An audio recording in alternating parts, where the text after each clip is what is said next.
Today is the 13th of May, the year 2026. Tomorrow, the 14th of May, the year 2026, is going to be a summit between two heads of state of the greatest nations on earth presently, the United States and China, both economically, militarily, and geopolitically, with two different systems in place. One is a democratic capitalist management society, the Americans, the United States, and the other is China, which is a communist country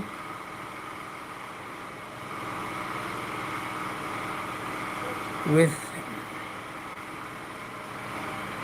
limited democratic space.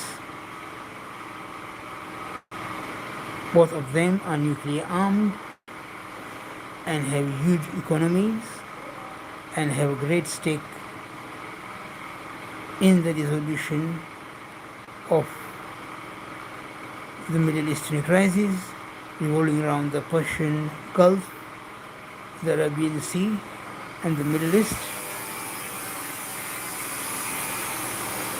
The United States having his allies and client states who buy the securities and rely on American security guarantees from the neighbors,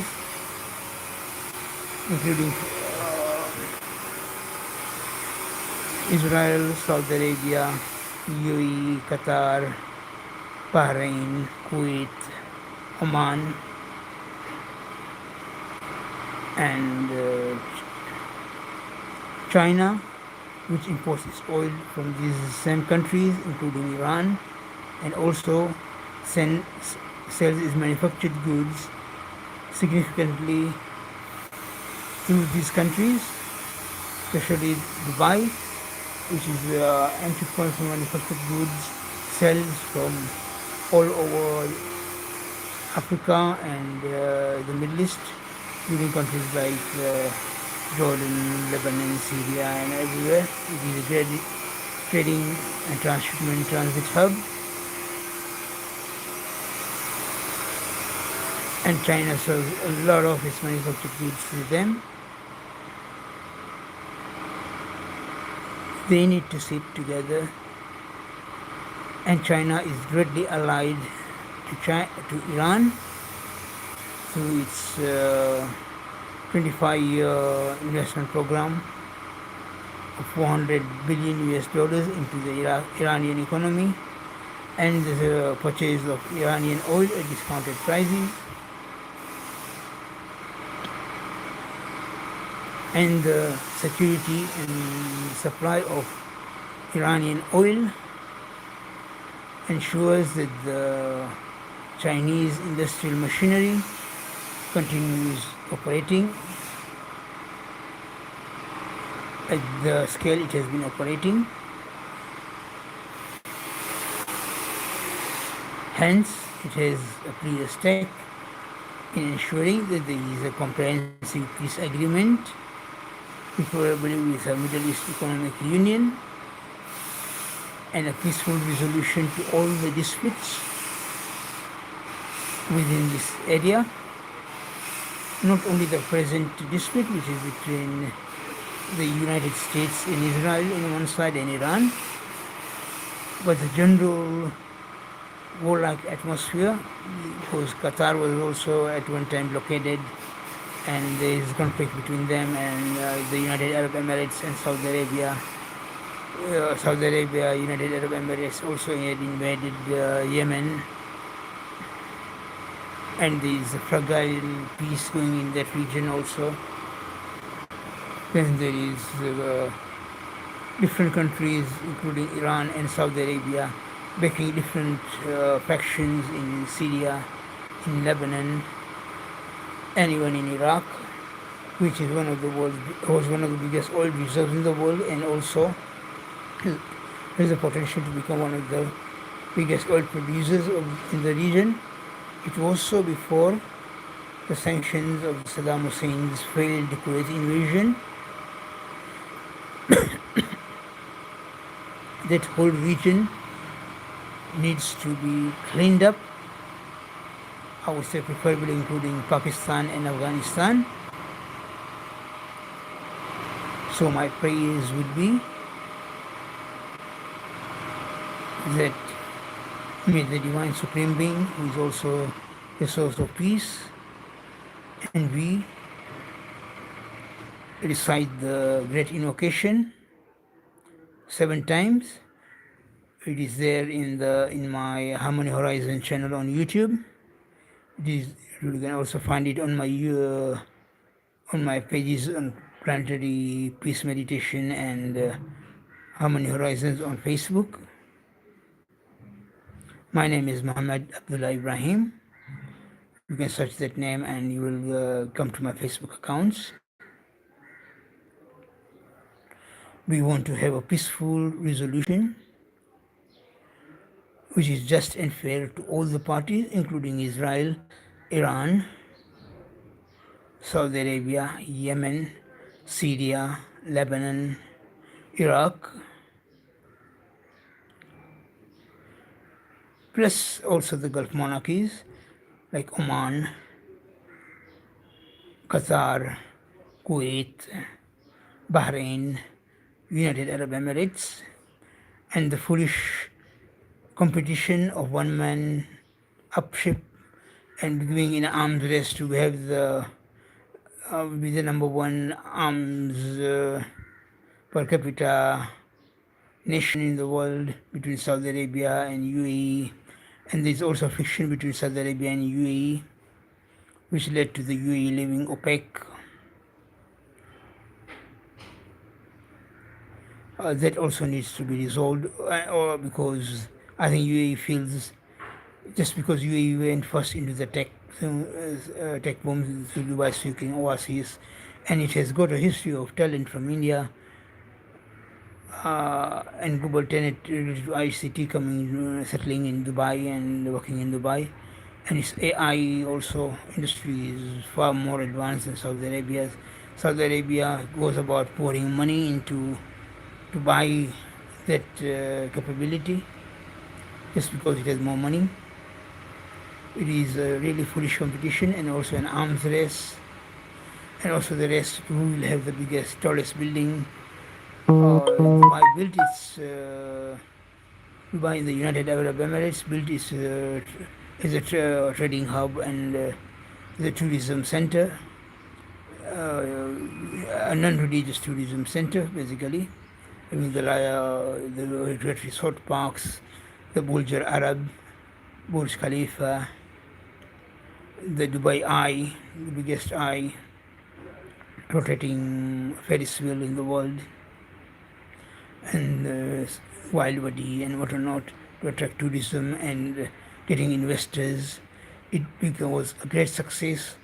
So as Saudi Arabia was sleeping for the past 25 years or so, it just woke up the other day, and now they want to do the similar thing by pouring oil money, and they can work together actually.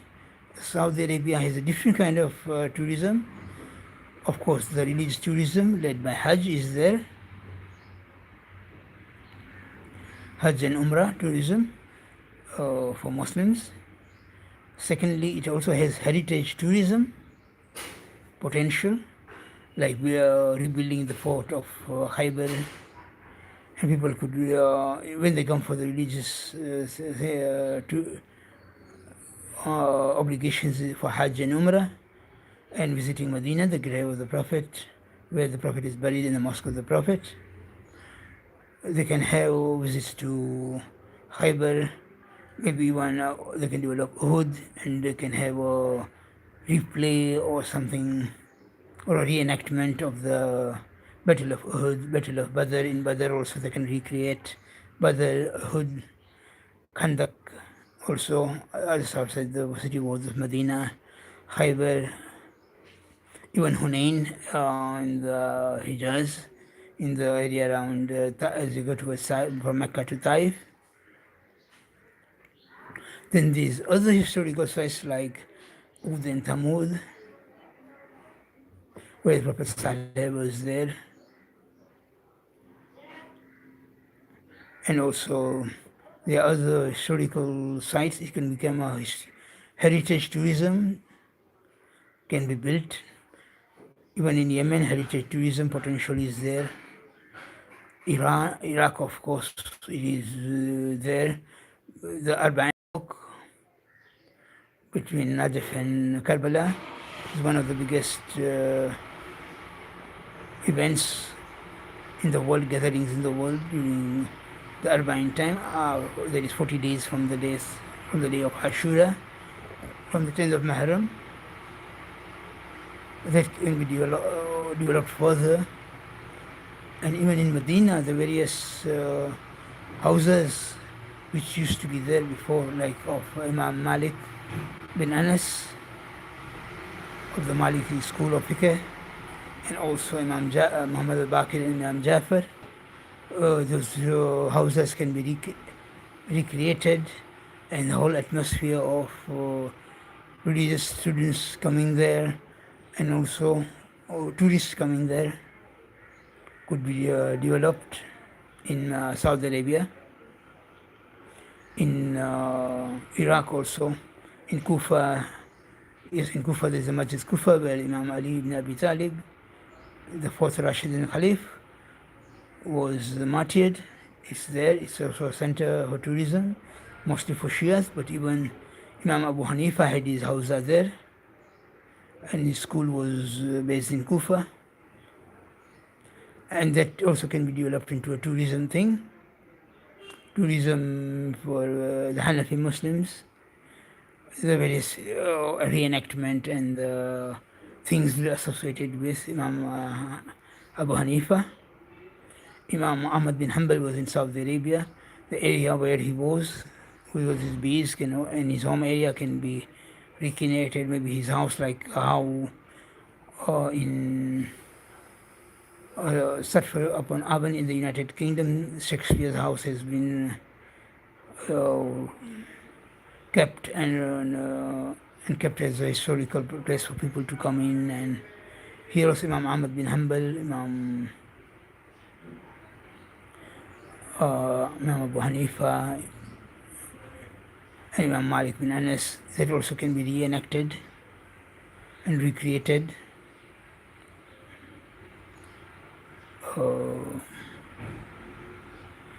These were great scholars of Islam who left great, so there is great potential.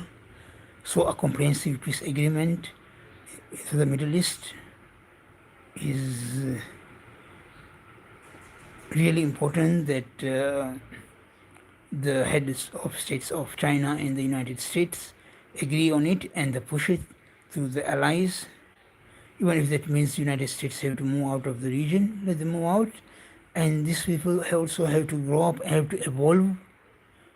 At the end of the day, they are all in the Abrahamic faiths, whether they are Shia Muslims, Sunni Muslims, whether they are following a monarchy or they are a democracy like Turkey, Israel, or a theocratic democracy like Iran.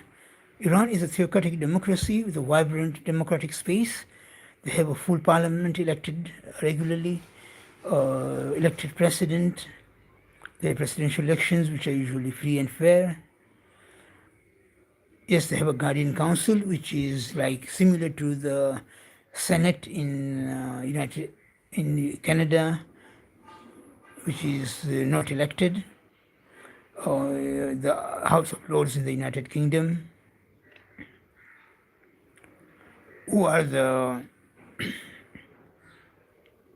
historical guardians of the values of England and the United Kingdom's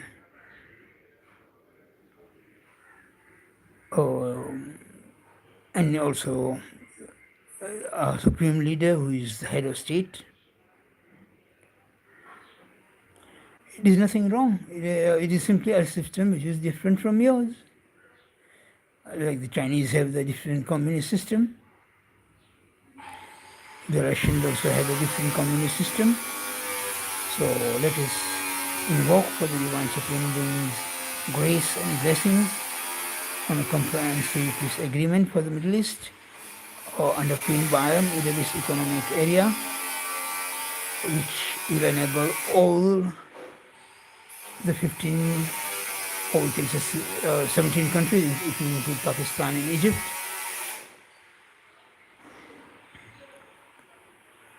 Oh, 17, let's put it 18. We include Afghanistan in it. They need to clean up, however, the terror organizations and cells which operate within there. This includes Al Qaeda, Mujahideen, the Taliban, the ISIS, ISIL. It needs to be cleaned up. Definitely, there is no two ways about it. And if they are united in a united security system, so all these countries like Israel, United Arab Emirates, Saudi Arabia will also have a stake in cleaning up the rot of the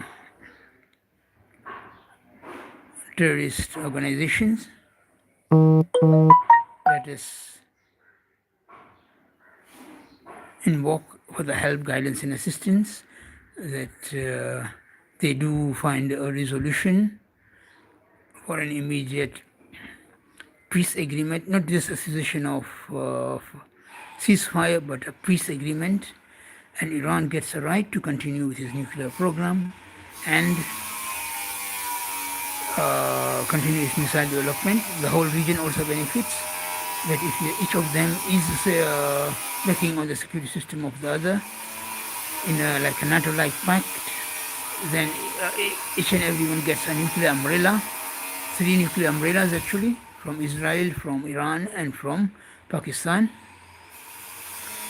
and also cheap electricity through nuclear generated electricity, and they do an industrial transformation and service-based transformation, and in a proper secure environment, the right talent will come to Saudi Arabia, to Qatar, to Kuwait, and take it to new heights and reduce their oil dependency.